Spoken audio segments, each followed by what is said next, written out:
건군절까지 바꾼 의도가 뭔지 지금. 예, 근데 날짜가 공교롭게 평창올림픽 개막식 전날이어서 많은 사람들이 우려하고 있는데요. 제가 들여다본 바로는 건군절을 바꾼 것이 갑작스러운 건 아닙니다. 그러니까 우리가 이 부분도 좀 냉정하게 볼 필요는 있는데, 건군절은 북한의 이제 2월 8일은 본래 48년 2월 8일 날 북한의 정규 무력을 만든 날이어서 처음에 이걸 건군절을 했었어요. 그러다가 1970년대 김일성의 우상화 작업이 진행되면서 김일성이 항일 빨치산 활동을 거슬러 올라가면서 이제 항일 유격대를 처음 만든 날로 건군절을 더 땡긴 겁니다. 그게 이제 4월 25일 건군절이었습니다.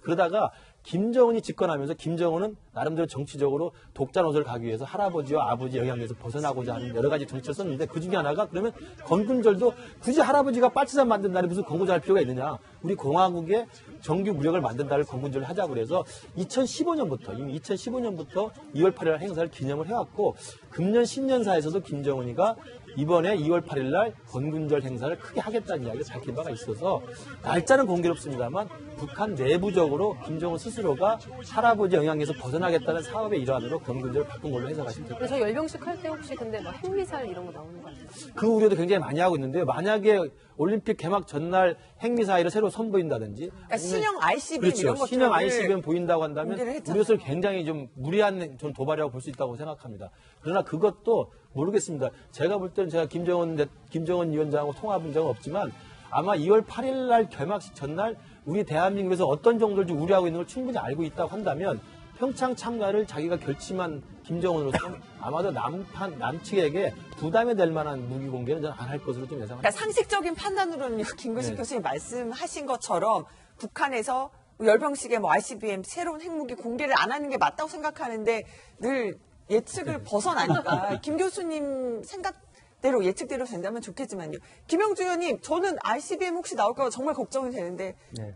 김영주 의원님 생각은 어떠세요? 좀 다른 생각으로 이야기를 해야 되겠죠. 일부 하실 필요 없어요. 아니, 그런 것이 아니고 이것은 국내 정치용이잖아요. 자기의 권력, 자기의 병력이 극대화되고 있다라고는 국내 정치용이기 때문에 우리가 보는 시각이 다를 수 있어요. 그래서 그야말로 핵 관련돼서 최신형을 새롭게 내놓기까지는 아니더라도 그동안에 만들어졌던 부분에 대해서는 최대한 큰 의미로의, 왜냐하면 70주년, 말하자면 25주년, 65주년 이게 굉장히 큰 행사잖아요. 최대한의 어떤 동원이 있을 거라는 것은 분명한 건 사실이고, 다만 이제 그날은 평창 동계올림픽 전야제가 또 마신령 스키장 이런에서 있지 않겠습니까? 그래서 그런 부분에 대해서는 자기 내의 정치 일정 수순으로 간다라고 이렇게 봐주는 게 좋을 것 같아요. 그것이 어떤 병기를 일부러 재뿌리기 위해서 내냐, 그렇지는 않겠지만, 그렇지는 않을. 남한을 눈치 보면서 내일 그 무기를 안 낸다든지 그런 일은 없지 않겠냐. 저는 그래서 사실은 더 위험천만하다는 생각이 들 수밖에 없는 게요. 그러니까 MBC 방송에서 레스토어트가 가서 지금 북한을 취재하고 있지 않습니까? 그렇죠. MBC. 북한 고위관료 말에 따르니까 대한민국과의 대화 과정에서 핵 프로그램에 관한 얘기는 대화의 조건이 아니다라고 아예 배제를 시켜버리는 겁니다. 그러니까 북한은 평창 동계올림픽에 참석을 통해서 우리도 국제사회의 불량 국가가 아니라 당신들과 똑같은 보통 국가다라는 것들을 선언하기 위한 포석이 하나 있는 거고요. 두 번째는 그럼에도 불구하고 핵이라고 하는 부분은 절대로 대화를 통한 이 조정의 대상이 아니고 우리는 핵 무력 완성을 한 국가다라는 것을 동시에 보여주려고 하는 포석이라면, 사실 우리가 지금 북한의 평창의 참가를 이끌어내고 같이 대화하자는 전제 조건, 제1의 전제 조건은 비핵화에 있는 건데, 그 비핵화가 없는 상태로서 무슨 성과나 의미를 끌어낼 수 있는 것인가? 국제사회가 바라보는 북한에 대한 이미지와 한반도의 정세는 어떻게 될 것인가에 대한 우려는 사실 금할 바가 없는 상황인 것 같습니다. 네. 사실은 방미여차장 왜 꺾어지는 해라고 하잖아요. 5년, 10년 할 때 올해가 보면 건군 70주년이어서 뭐 많은 분들이 말씀하셨지만 그냥 그들의 스케줄대로 갈 것이다 했는데, 꺾어지는 해면은 더 대대적으로 사실 행사는 해왔잖아요. 그게 더 걱정이긴 해요. 김구식 교수님한테 좀 의견을 여쭙고 싶습니다. 정주년이라고 그래서요. 북한에서는 항상 자기들의 정치적인 일정들을 5년, 10년 단위로 이렇게 꺾어지는 대대적인 행사를 하게 돼 있어요. 그래서 건군절 70주년이고 금년이 사실은 정권 수립 70주년입니다. 그래서 대대적으로 행사를 예고한 바가 있는데, 그렇기 때문에 2월 8일 날 건군 70주년 기념 퍼레이드에서 정말 우리를 굉장히 불안하게 할 수 있는 그런 새로운 어떤 신형 ICBM을 공개한다든지 아니면 새로운 어떤 SLBM이나 이런 것도 공개한다고 한다면 평창올림픽에 참여를 깨는 건 분명합니다. 그러나 이제 제가 아까 전망 드린 대로 북한이 그 당시를 지으면서 평창 올림픽을 판을 깰 정도의 도발이나 위험 수위 정도는 아마 김정은이가 스스로 자제할 가능성이 높다는 거고요. 왜냐하면 그 2월 8일 날 같은 날, 열병식 있는 같은 날 강릉에서 또 현송월이 내려와가지고 예술단 공연이 있거든요. 그러니까 그런 것들 아마 고려해서 그들 스스로의 건군절 70전이라고 하는 자기 국내 행사도 충분히 소화하면서도 평창 올림픽 참가라고 하는 김정은 스스로의 결정 이 부분에 또 찬물을 끼얹지 않을 정도로 아마 수위 조절하지 않을까 싶어요. 저는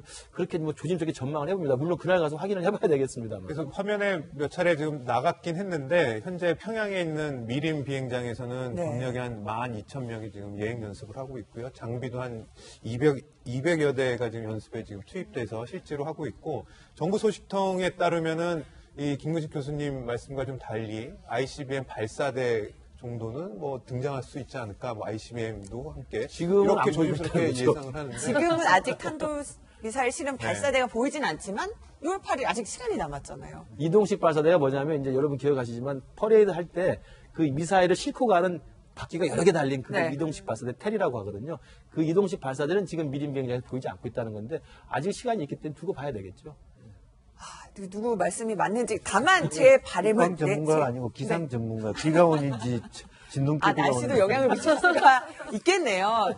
결국은 상식적으로 좀 판단을 해주기를 기대를 해보겠습니다.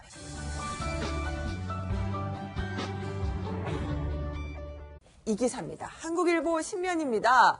네, 저도 깜짝 놀랐는데요. 신면 사지가 마비된 것처럼 행세하던 한 사람이 있었습니다. 그런데요, 10년 동안 그렇게 하다가 언제 걸렸냐? 화장실 가다 딱 걸렸습니다. 어떻게 된 일인지 김재 변호사와 함께 얘기 이어가겠습니다. 그러니까 무려 10년간 사지를 전혀 움직이지 못하는 사지 마비 환자 행세를 한 환자가 있었습니다.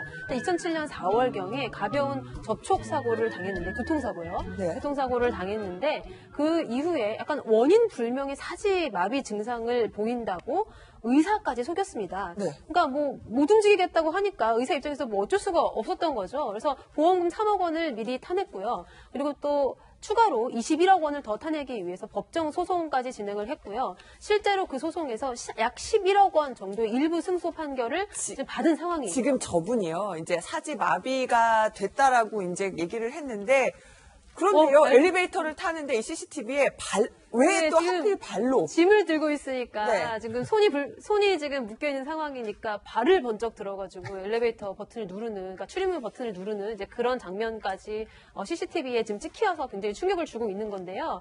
그동안 그럼 어떻게 속여왔느냐? 병원에 10년 동안 입원을 해 있으면서 계속 커튼으로 아무도 보지 못하게 가리고 딸이 지금 마사지를 받고 있어서 옷을 벗고 있다라고 하면서 의사조차도 마음대로 출입을 못하도록 어머니가 막았다고 합니다.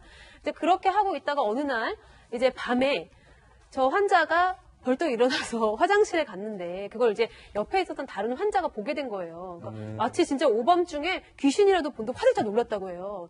그리고 혹은 뭐 우리가 옛날에 그 unusual suspect의 갑자기 절름발이가 이렇게 멀쩡해 걸어가는 그 영화 장면 한 장면을 마지막 떠올리게 장면이요. 하는데요. 예. 어쨌든 그래서 사기 행각이 그동안 좀 들컥이 났고요. 경찰에 가서 이 10년간 사지마비 연기를 한 환자 어떻게 대답했냐면 그동안 너무 마음고생이 심했는데 차라리 잘 됐다. 라고 반응을 보였다고 합니다. 그럼 같이 병원에 있는 사람이 신고를 해서 저 CCTV를 확인한 건가요? 예, 그렇고 이제 그거를 간호사도 목격을 하고, 상황에서? 예, 간호사도 그 의무 기록 일지에다가 남겼다고 합니다. 이제 그런데 사실 이제 종종 그 병원에 남자친구가 출입을 했는데 네. 남자친구가 사촌 오빠인 척 행세를 하면서 간호사에게 그 의무 기록을 좀 지워달라고 그렇게 얘기한 그런 정황까지 발견됐습니다. 지금 방금 저희가 그네 타는 영상을 보여드렸잖아요. 이 그네 타는 영상도 사연이 있습니다. 물론 사지 마비가 됐다고 했지만은 남자친구와 어디를 갔나 봐요. 그런데 이렇게 지금 두 네. 다리를 아주 자유자재로 움직이면서 그네를 타는 모습이 찍혔고 이 영상이 지금 또 핸드폰, 휴대전화에 고스란히 남아 있었다는 거예요. 타는 분이 증거를- 여자예요? 네, 여자분이에요. 그러니까 맞습니다. 그러니까 우리가 사기 행각을 벌였던 그 30대 여성으로 볼 수가 있는 건데요. 10년 가까운 기간 동안 계속 누워 있으니까 이게 본인의 사진은 말짱한데 누워있으면 얼마나 힘이 됩니까? 그래서 앞서 등산복을 입고 나가는 과정 속에서도 다리를 번쩍 올려갖고서는 그 문을 열게 되는 버튼을 다리로 누르게 되는 지금 아마 예. 신발끈을 저 장면은 묶는 그렇죠. 것 같고. 묶는 장면에서는 네. 이 장면이 이제 다리를 번쩍 들어서 올리는 장면으로 볼 수가 있는 건데요. 이 30대 여성의 어머니가 보험 설계사였다 그래요. 그러니까 20대 중반에 교통사고가 당하고 척수 공동증이라고 하는 척수에 구멍이 생긴 작은 병이 생기게 되는 건 맞습니다. 근데 그걸 토대로 추가적으로 사지마비가 왔다라고 판정이 나게 되면 엄청난 보험금을 탈 수 있으니까 연기를 하기 시작했던 게 10년이 왔던 근데 건데요. 그 연기를 지시한 사람이 네. 이 스스로 30대 여성이 결정한 게 아니라 어머니의 영향이다. 그렇죠. 20대 중반에 있었던 엄마가 보험 설계사였기 때문에 이 내용을 토대로 이제 그 딸의 인생을 사실 망쳤다라고도 볼 수 있는 거겠죠. 그러니까 가장 꽃다운 나이에 10년이라는 기간 동안 보험금을 타냈던 게 3억입니다. 그럼 1년에 3천만 원 정도의 금액이라면 네. 얼마든지 열심히 일하면서 인생과 청춘을 즐기면서도 벌 수 있는 돈인데 굳이 이렇게 했었어야 되는 것인가? 물론 3억 원을 받았지만 추가적으로 이 모녀가 받고자 했던 금액은 20억이 넘는 보험금을 그렇군요. 타내려고 했던 건데요. 결국 이 문제를 대상으로 봤을 때 병원을 10년 동안 14차례나 옮겨 다니면서 범행 행각을 저지른 터라 여기에 대해서 병원들도 조금 더 일찍 알아채야 되는데 도대체 의사들은 뭐 했는 거냐라는 얘기가 나오잖아요. 의사들도 자기들도 깜짝 놀랄 정도로 속았다라는 건데 사지마비 증세가 나오는 걸 의사가 모르는 그러니까 지금 의사가 이렇게 얘기를 했다는 거예요. 에?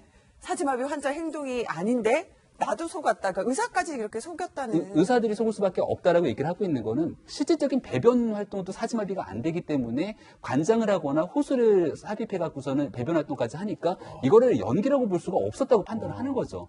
그렇다 하더라도 여러 가지 검사들을 하게 되는 과정에서 과연 사지마비를 제대로 판단하지 못했을까라고 하는 여전히 아쉬움과 의무심은 좀 남습니다. 정말 저 어머니가 만약에 시켜서 그 청춘의 딸을 10년 동안 저런 고생을 시켰다고 한다면 좀 어머니로서는 정말 파렴치한 어머니라고 볼 수밖에 없을 것 같아요. 그리고 아까 김 박사님 말씀하신 대로 10년 동안 돈 3억입니다. 네. 그럼 사실 10년 동안 돈 3억, 1년에 3천만 원이면 우리가 열심히 일하면 돼요. 많은 사람 만나고 또 즐겁게 이야기하고 또 일도 하면서 충분히 벌 수 있는 돈이잖아요. 그걸 누워가지고 꼼짝달싹 못하면서 이 배변까지 남의 신세를 져야 되는 걸로 있으려면 얼마나 고통스럽겠습니까?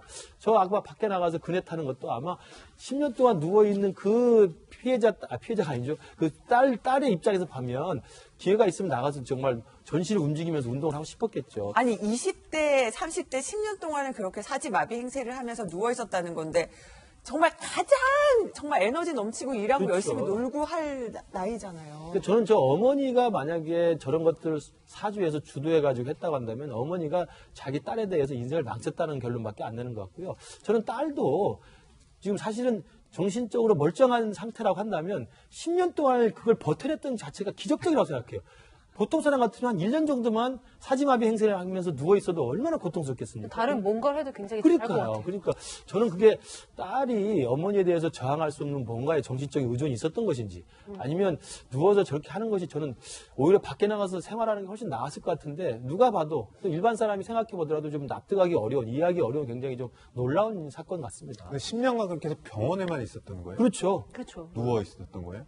있다가 하지만 아까 그네 타는 영상도 나오고 아까 등산복 입은 그러니까 이게 병원을 이제 영상도 나오면 옮겨 다니는 옮겨 중간중간 아마 왜냐면 사지마비 환자이면서도 또 계속해서 치료가 안 되니까 뭐 더 좋은 병원을 찾겠다 뭐 이런 명분으로 옮겨 다녔잖아요. 이제 그런 와중에 이제 바로 뭐 전원을 하기도 했지만 잠깐 뭐 집에 있을 수도 있으니까 그런 중간중간에 아마 찍힌 사진이 아닐까 싶고 그 딸의 핸드폰에서 발견된 그런 동영상입니다.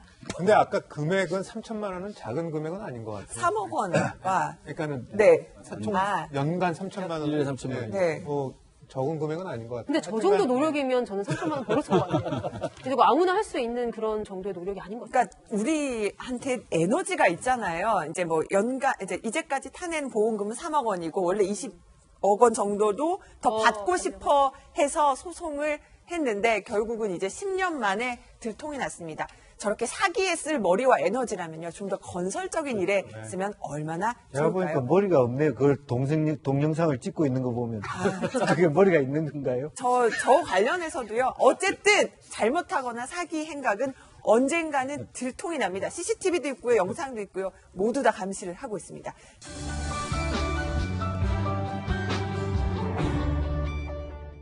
네, 다음 주제 신문은요. 어제 정부가 대책을 발표했는데요. 네, 자살한 7만 명, 2012년부터 5년간 7만 명이 자살로 세상을 떠났다고 합니다. 이 사람들에 관련돼서 심리부검을 실시하고 국가 차원의 대책을 세우겠다. 정부가 정책을 발표를 했습니다. 관련해서요, 김병민 박사가 네. 얘기를 해주실 텐데 먼저 심리부검이라는 게 뭔지. 그러니까 자살을 통해서 사망한 여러 사람들이 있을 건데요. 그 사람에 대한 수사를 하는 과정들이 있다 보니까 과거에 어떤 일들이 있었고 그게 어떤 일들을 통해서 심리적인 영향을 미쳐서 사망 사건, 자살이라는 사망이 이르게 됐는지를 쭉 총체적인 분석을 하게 됩니다. 그래서 이걸 통해서 심리부검이라는 표현을 통해서 이제 분석을 하게 되고 결국 이런 일들이 다시 한번 재발되지 않도록 하는 계획을 만들겠다는 게 정부가 현재 세운 계획이고요. 어제 국미에서 이런 내용이 담긴 자살 예방 국가 행동 계획을 공개를 한 겁니다. 그러니까 우리 대한민국이 갖고 있는 전 세계적 오명, 벌써 10몇 년째 OECD 자살 국가 1위라는 오명을 벗기 위해서 해야 되는 노력들 중에 하나를 바로 이 심리부검에서 좀 찾겠다라는 거고요. 그리고 지금 게이트 키퍼라 그래서 자살을 결심하게 된다면 누군가가 그 내용들을 포착하고 도움을 줄 수 있어야 되는 건데 그런 자살 예방 게이트키퍼를 또 100만 명을 양성하겠다 여러 가지 계획들을 보건복지부가 세우고 있는 거고 이건 단순히 보건복지부 차원의 역할이 아니라 전 부처 차원에서 이렇게 자살을 나름대로 생각하고 있는 많은 국민들을 목숨과 생명을 좀 보존하기 위한 여러 가지 노력들을 시행하고 있다 이렇게 볼 수 있는 것 같습니다. 네, 제가 기사 보고서 하루에 36명이 자살을 한다는 거 깜짝 놀랐어요. 맞습니다. 그러니까 OECD 국가 중에 자살률 1위의 오명을 우리 지금 대한민국이 쓰고 있는데요. 하루에 36명이라는 건 사실은 우리가 외신 보도를 통해서 중동이나 아랍 지역에서 무슨 전투가 벌어졌다고 한다면 전투라고 하는 전쟁 상황에서 하루에 36명 사망자 나기 쉽지 않아요. 그러니까 그런 걸로 보면 굉장히 많은 인적 손실이고 피해입니다. 근데 그동안 우리는 그동안 저것들 그냥 일상적으로 그냥 지켜왔기 때문에 아마도 문재인 대통령이 대통령 후보 시절 공약에 내걸었지만 안전을 계속 지켜나갔다 하면서 교통안전, 그 다음에 자살 예방, 그 다음에 또 이 생명 안전 이런 것들 이제 공약으로 내걸었기 때문에 문재인 대통령 정부에서 지금 시행하고 있는 건데 저렇게 많은 사람이 자살하게 된 것은 저렇게 다양한 시스템적인 보안 장치를 가지고 전수조사도 하고 심리부검도 하고 게이트키퍼도 만들고 공무원들에 대한 우울증 치료 같은 걸 다 전수조사하겠다는 건 좋은 내용인데 더 중요한 것은 자살에 이르게 되는 자살의 유혹에 만들게 되는 사회적 분위기를 좀 바꾸는 게 제일 중요하다고 생각을 해요. 그러니까 최근에 우리가 이제 잇따른 사건 보면은 연예인들 자살 사건도 많이 있지 않습니까? 네. 그다음에 또 경제적으로 사업적으로 성공했던 사람이 사업이 어느 순간 갑자기 힘들어지면 그걸 못 견디고 자살하는 사람도 많이 있었고 그런 걸 보면 자살이라고 하는 것은 자기 스스로의 개인적인 삶에 대한 어떤 의지를 놓게 됐을 때 그 희망을 놓게 됐을 때 쉽게 선택할 수 있는 잘못된 유혹인데 이것들을 방지할 수 있는 사회적 분위기 저는 그게 굉장히 중요하다고 생각합니다.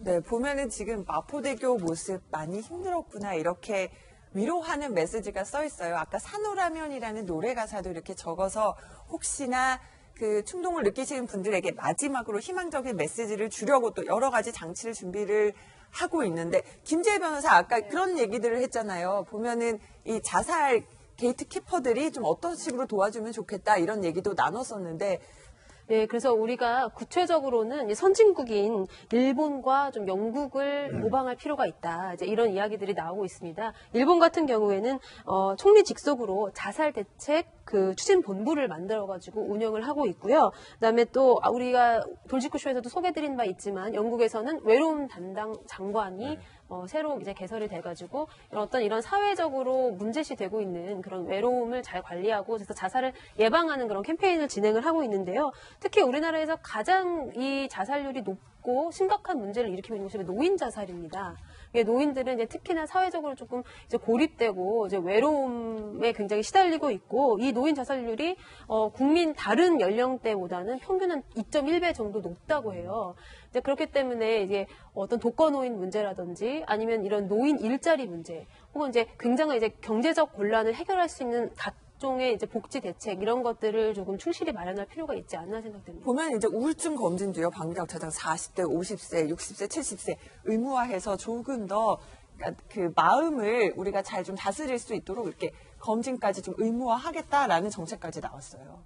이때는 여러 가지 정책을 지금 내놓고 있는데 실효성을 좀 거두는 게 가장 더 중요한 것 같아요. 그래서 일단은 첫 단계로 정책을 발표했고 그래서 시행하는 뭐 행정부처나 아니면 관련된 기관들에 있어서 이 여러 가지 문제점을 직시하고 그다음에 제대로 된 처방과 함께 실행을 제대로 좀 옮겼으면 좋겠습니다. 아까 말씀드린 자살을 미연에 막을 수 있는 사회적 분위기는 제가 볼 때 대화입니다, 대화. 그러니까 그런 말도 있잖아요. 자기가 앓고 있는 병은 나는 남들한테 많이 알려야 된다고 그러잖아요. 내가 어디가 아프고 어디가 안 좋다는 이야기를 하면 주위 사람들이 관심을 가지고 이런저런 이야기를 해주게 된다는 말이죠. 저는 자살의 충동도 마찬가지로 생각해요. 자기가 겪고 있는 심리적인 우울감이라든지 괴로움을 상대방한테 자꾸 이야기를 할 수 있는 대화가 저는 필요하다고 생각해요. 우리 돌직구 사전에 대화 많이 하지 않습니까? 굉장히 경쾌하고 좋은 분위기 가고 있잖아요. 그러니까 저는 자살을 막을 수 있는 것은 주위에 대화할 사람이 있어야 된다는 겁니다. 외로움이 아니라 대화할 사람이고 그와 대화해서 많은 이야기를 공감하고 서로 간에 교류하는 것이 자살을 막는 가장 좋은 방법이 아닐까. 자살에 거꾸로 읽으면 살자라고 그러지 않습니까? 저는 그런 부분들을 이야기를 드리는 것이 필요하다고 봅니다. 누군가 좀 얘기할 사람을 찾아서 마지막까지 같이 좀 얘기할 곳을 찾아보는 것도 좋을 것 같고요. 저희가 관련돼서 이런 곳들에 또 전화를 하면은 또 상담도 받으실 수 있습니다. 다시 한번, 그러니까 정부 정책도 발표됐지만 저희도 어떻게 하면 또 우울증, 또 우울감도 이겨낼 수 있는지 그 방법까지 전해드렸습니다. 돌직구쇼 60초 뒤에요. 힘이 나는 노래와 함께 잠시 돌아오겠습니다.